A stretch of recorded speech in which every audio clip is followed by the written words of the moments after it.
खान साहब के बारे में मैं इतना कहना चाहती हूँ कि हमने कायदे आज़म को नहीं देखा था।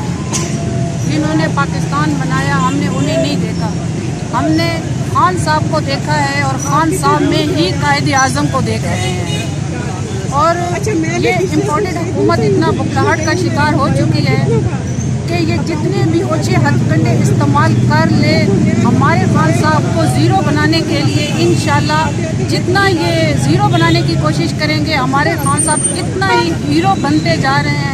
ये इनकी भूल है, ये इनकी सोच है कि ये कभी भी हमारे खान साहब को दबा सकते हैं।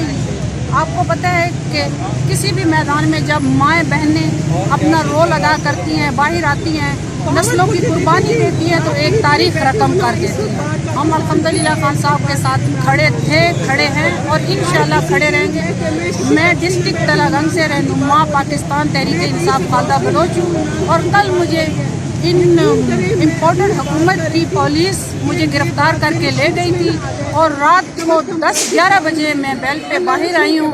और ये समझते हैं कि हम PTI के लोगों को डराएंगे, धमकाएंगे। कल उन्होंने मुझे सारा दिन हवालात में रखा है और जैसे ही मैं रात को बाहर आई हूँ, आज अल्हम्दुलिल्लाह खान साहब की हिफाजत के लिए मैं ज़मान पार्क में पहुँच चुकी हूँ। कौन से हवाला, मर्दाना हवालात पे रखा था? जी मर्दाना हवालात में, ऑलरेडी वहाँ पे जनाना हवालात तो है नहीं। कौन से थाने में बंद किया था? थाना सिटी में, तलागंग डिस्ट्रिक्ट थाना सिटी। अच्छा, वहाँ बंद किया था? जी वहाँ बंद किए रखा था और वहाँ पे थे मुसरत शाह, वहाँ पे SHO साहब थे। ठीक है। और मुहर्रर भी शाह साहब थे और उन्होंने मेरे साथ इंतहाई बदतमीजी और